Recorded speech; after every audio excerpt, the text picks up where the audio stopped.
వైసీపీలో చేరిన జనసేన పీఏసీ సభ్యులు హరిరామజోగయ్య కుమారుడు చేగొండి సూర్యప్రకాష్. పార్టీ కండువా కప్పి ఆహ్వానించిన CM YS Jagan. Chegondi Suryaprakash comments.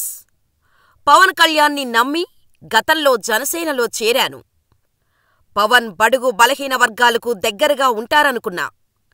ఏ ఆశలతో వెళ్లానో ఆ ఆశలన్నీ నీరుగార్చారు. పైకి కనిపించే పవన్ వేరు, తెర వెనుక వేరు. 6 సంవత్సరాలు పనిచేస్తే ఇప్పటికీ అరగంట మాత్రమే నాతో మాట్లాడారు. నేతలకు కూడా పవన్ విలువ ఇవ్వరు. చంద్రబాబునో లోకేష్నో సీఎం చేయడానికే పవన్ పనిచేస్తున్నారు. అంతే తప్ప పార్టీ అభివృద్ధి కోసం పని చెయ్యలేదు. పార్టీని నమ్ముకున్న వారంతా పవన్ని నమ్మి మోసపోయారు. ఇంట్లోకి కూడా కనీసం ఆహ్వానించరు.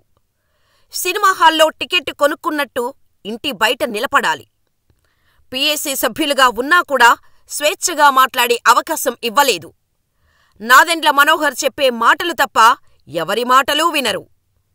ఎవరైనా ప్రశ్నిస్తే మీరంతా వైసీపీ కోవర్టులు అంటూ ముద్ర వేస్తున్నారు. ఏమాశించి జనసేన పెట్టారో అర్థం కావటం లేదు. ఆ పార్టీలో ఉండటం మనసొప్పక జనసేన నుండి బయటకు వచ్చాను. జగన్ గట్స్ ఉన్న లీడర్. అలాంటి నాయకుని వెనక నడవాలని అనుకుంటున్నా. ఏమీ ఆశించకుండా పార్టీలో జాయిన్ అయ్యాను.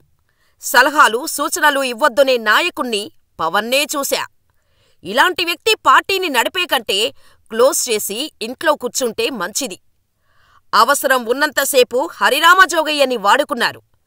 టీడీపీతో పొత్తు పెట్టుకున్నాక జోగయ్యను ఎందుకు వదిలేశారు? ఏం లబ్ధి చేకూరటం వలన చంద్రబాబు పంచన చేరారు. వచ్చే ఎన్నికలలో ప్రజలు తగిన గుణపాఠం చెబుతారు.